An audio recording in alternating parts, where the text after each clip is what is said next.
Centurion in the Mid-Rand. Well, not really Mid-Rand. I guess not really. Is it? Yeah, no, it's sort of Mid-Rand. Yeah, it's adjacent. Adjacent to Mid-Rand. There you go. I'm here at AfriForum with Ernst von Sale, the Conscious Clerical. I'm sure many of you know him as the Conscious Clerical.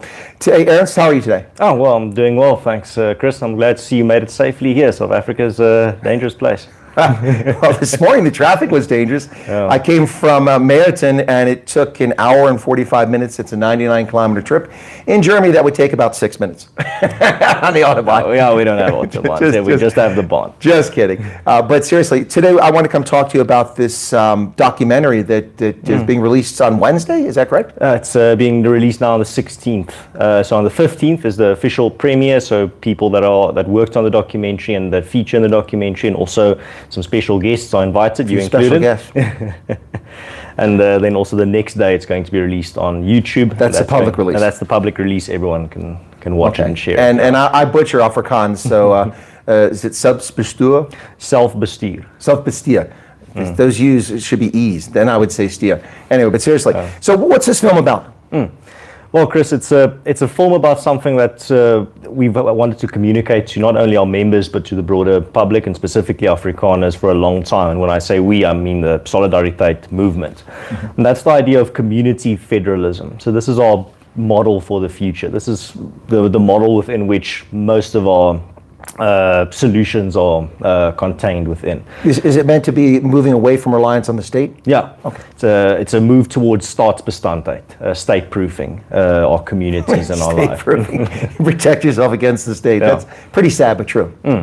Well, that's the necessity of life in South Africa. This is the type of solutions that it necessitates. So from the outside looking in, you understand South Africa, so it's not a strange concept to you, these types of solutions. But many people on the outside looking in might, if they don't understand the circumstances under which these solutions are developed, so they say, well, why don't you just try this and this and this, all these things that have been tried before, and they're all dependent on the government. They're always just try doing this, just try doing this, and you go to the bottom of it, and it's just change your state or change your government. And when you're living under a one-party state like with the ANC with no end in sight, you got to start building some life rafts, and community federalism is one of those life rafts where you're building solutions that are not dependent on the next election. I mean, elections are important. It's not something you should throw away and not. No, people should rock up and actually vote. Would be a good start. Yeah, but you shouldn't put all your eggs in that basket. If the next election doesn't turn out the way that you want, then everything is lost. You should have alternative options on the table, and this is one of them. And the thing is, why this documentary is important is these types of ideas are still new. They're not so they are actually very old, funnily enough, but they've been forgotten. They've been replaced during the previous century. The 20th century has just been the century of the state, specifically in South Africa as well. Well, in America too. Yeah. We've seen the massive growth of the bureaucracy, massive growth of the federal government, and centralization of power. Yeah, that's exactly right. Our system, a federal system, but the federal government has tried to usurp as much power as possible, and has largely gotten away with it. And we have a situation we have now. So similar thing. You know, if you roll the clock back to the time you're talking about, to before the Union of South Africa was created. You look to the Orange Free State and to the Transvaal and republics like that, people were largely self-reliant, self-sufficient. Yeah, and they weren't dependent on a massive South African state or a South African state apparatus like a Leviathan almost. They were, you can just look at the history of the Great Trek as well. Great Trek isn't the history of Afrikaners moving and building one massive centralized state. It's a story of tiny little republics being built everywhere. And those republics interact with each other, but they never meld together to form this massive state monster. And that only happens in 1910, funnily enough, after the Anglo-Boer War. But the thing is that what we're trying to do with community federalism is go back to a mindset that's been lost. The mindset that if you can do something, if you can take responsibility for something, you should.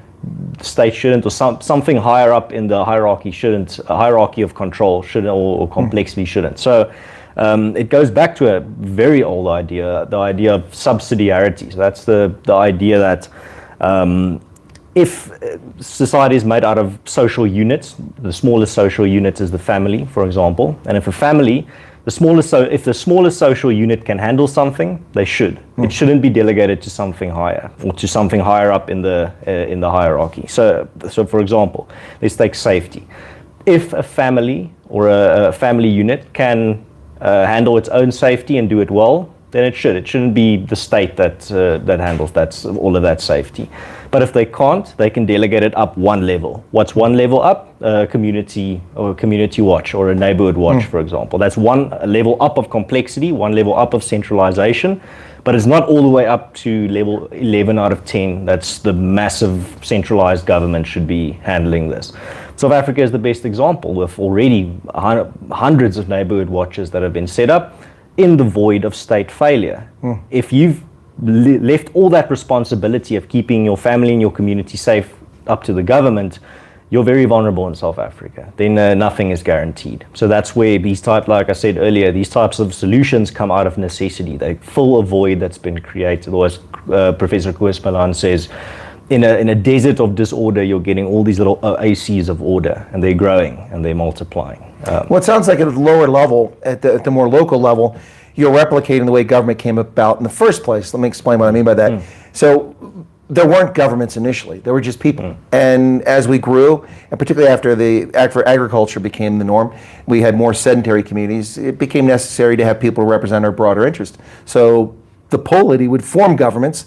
Now, those governments could be tribes and kings and monarchs, things like that, or empires, but they formed the government. And the governments seem to forget that they're supposed to respond to us.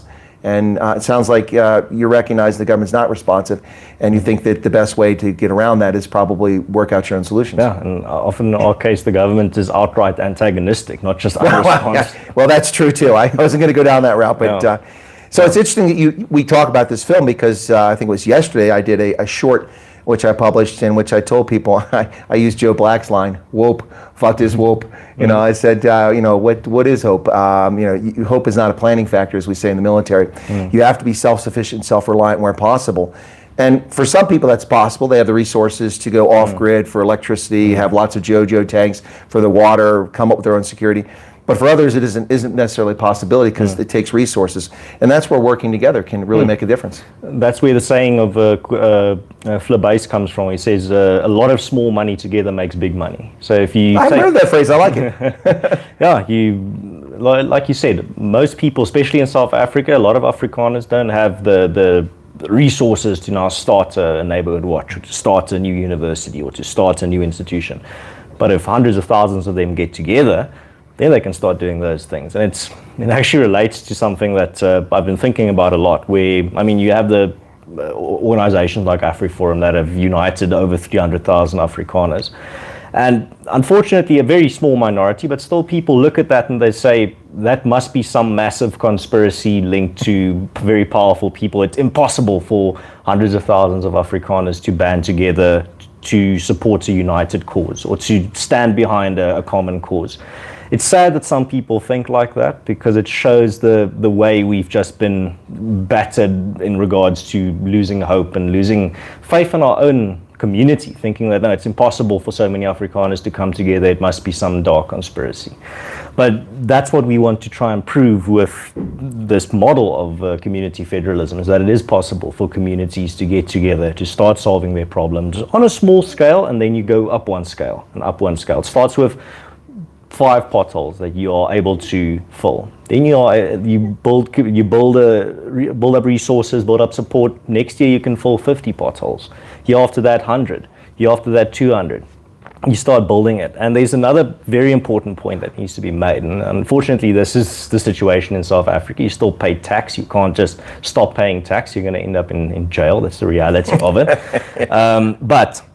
And you're paying it to a government that's very often stealing it. Squandering it if they're not squandering it and throwing it away.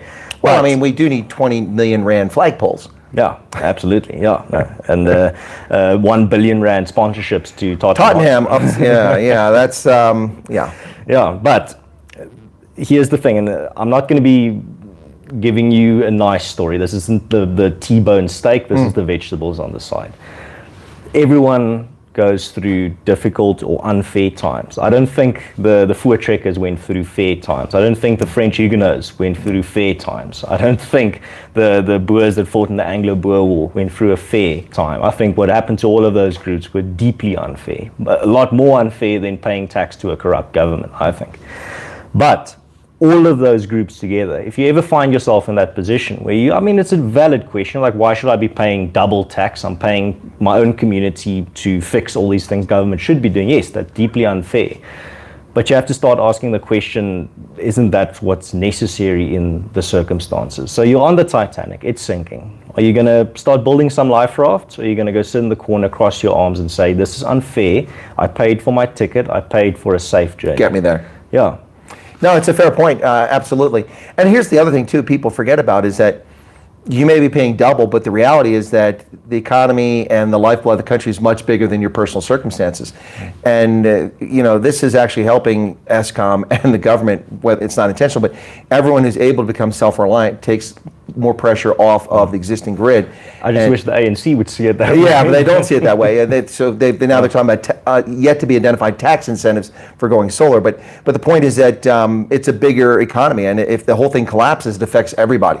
So it may be unfair to pay twice or to be contributing in a larger fashion than others, but there's a bigger picture here. And it's not just being self-reliant, but you got to think about, the last thing we need is the grid to collapse in this country.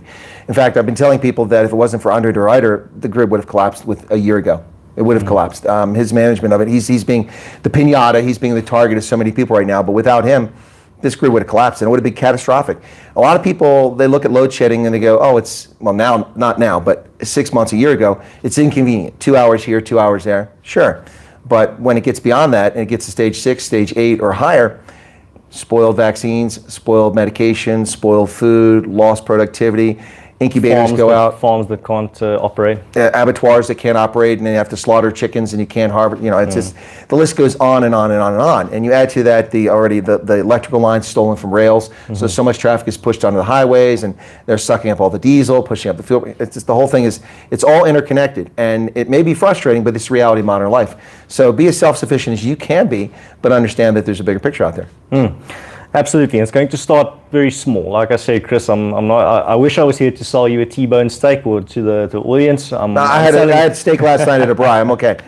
No, I'm coming with a plate of vegetables. So you're going to have to eat it, otherwise you're not going to be healthy. As long as it's not asparagus. No, I like asparagus. Brussels sprouts. That's one I don't like. But these are the challenges of our time, and that's what Alexander Solzhenitsyn said. That there's only one question that every generation has to face, and that's whether we will embark on solving the problems of our time. That's the only option you have. It's a yes/no question. Are you going to embark on the efforts of solving the problems of your specific problems of your time, or are you going to say no? That's and every generation before you in America and South Africa, everywhere, has answered that question, and they've answered in the affirmative. If they didn't answer in the affirmative, your country and our country, or the communities here, everyone here would not. There would be absolute chaos if that answer was not yes. And back to the point that you were talking about earlier about pooling resources. The proof of the pudding is the existence of AfriForum. Pooling resources, the fact that you folks have been able to take on court cases and challenge the government for things like its racist tourism relief fund, which said you can only get the money if you were, BEE or essentially. So that's one example. There are many other examples what AfriForum has done. The Malema trial, which made for good entertainment viewing if you watched it. The outcome was not correct, but it was good entertainment to watch, especially when Mark Oppenheimer asked questions of Malema. I was still laughing about that one. Malema's he's a character. But pooling resources allows for that. I couldn't sue Julius Malema. I don't have the resource for that. I couldn't sue the state when they deny me tourism relief funds if I had a lodge or a campsite or caravan park. But AfriForum, on behalf of the greater public, can do it based on pooling of resources. Another example is just down the road from here, is where I'll be tomorrow, is Soltech campus. And that is an effort, I think AfriForum is involved in that, yes? It's part of the Solidarity movement, yes. But it's the Solidariteit Bouwfonds that contributed to building Soltech, but it's a Solidariteit movement. Same family, same constellation of interest.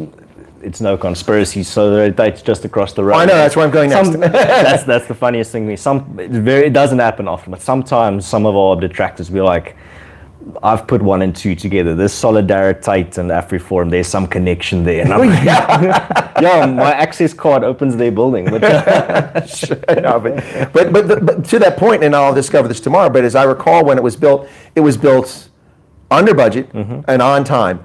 during a pandemic. During the pandemic. During times where just you couldn't build. And the ANC can't repair roads. They can't fix bridges. I drove over a bridge where someone put an oil drum there because it's collapsed on one side, so you don't drive into the creek down by Meriton. It's crazy. And they can't keep the electricity on. But a private, independent group of people who pooled their resources and small donations. We're not talking about people giving millions of rand. No. This is a few rand here, a few rand there. Saltec, I mean, you'll hear it now when you visit there, but the biggest donation for the Bouwfonds was 10 rand. It was just hundreds of thousands of 10 rands. Yeah, folks, wait till you see tomorrow when I go there. You're just going to be amazed at what they do and how it's been accomplished by people pooling the resources. And I think it's important that happened. So back to the film. So the 16th then is the official 16th premiere. of February is when it will be on YouTube, and it will have English subtitles, even though it is a Afrikaans documentary. Everything is subtitled. Everything is. There are some English speakers, but yeah, it covers a wide range of some of the, I would say, greatest thinkers within the sphere in South Africa that are currently working currently working in the solutions industry, and I think. Let me just name some of them. I mean, Flip Base is in it, Ernst is in it, Kali Kriel is in it, Russell Lamberti from Sakeliga is in it, Martin van Staden, Ellen Zille. There's a lot of, actually also, one of the segments is an international segment where we go to Zuid-Tirol, South Tyrol, to go talk to them about autonomy and how it works there. I like how he says it in Afrikaans. It's not Afrikaans, it's German. Zuid-Tirol.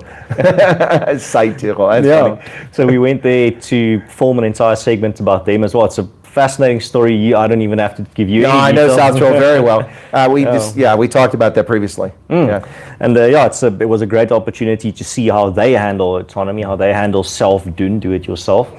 And I'm very glad that through this documentary, more people will be exposed to their story. Because before we did this documentary, I had a very minimal knowledge about the history of South Tyrol and what they do there.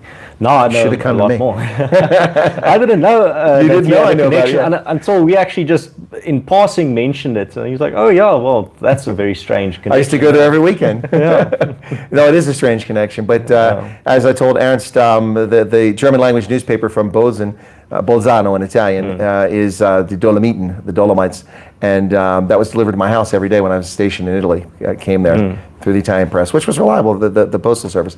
So that begs the question before we wrap up, what exactly is your role in this? Are you a commentator, are you the narrator, or the director, producer? What's your role in this film? I'm the creator, presenter, and director. Okay, cool. Yeah. All right. Can I get a producer credit? No, that's awesome. So is this your first film? Yeah. So, I'm just one little cog in the. Right, but you've appeared in other films. But this is your first film. This is the first one I've created. This is your baby. Yeah. And we're sitting in the AfriForum TV studio, and they were they're the creators or the producers of the film, and we're editing, filming, everything was pretty much the creative side of it. They've been an amazing help, and they've really made it possible that this film gets to the end. Like I told you this morning, Chris, we've been working long nights and to get it ready on this date, but it will be ready for the 15th when you and others see it, and then for the 16th when the public sees it. And I hope people enjoy it and that they get some valuable insights from it, and also most importantly that it motivates and inspires them to get involved in their own community, in their own capacity. It doesn't mean, like you said earlier, you don't have to be contributing R1 million. You don't have to be contributing 50 hours a week of your time. You just need to be contributing what you can within your capacity. Excellent. Well, we've gone longer than I expected to. It's been entertaining, I hope, for the audience, and informative. Folks, please check out on YouTube on the 16th, Selfbestuur. Yes, Selfbestuur. Hey, I can be taught. I can be taught. And it will be on AfriForum's YouTube channel. On there as well. Thanks a lot.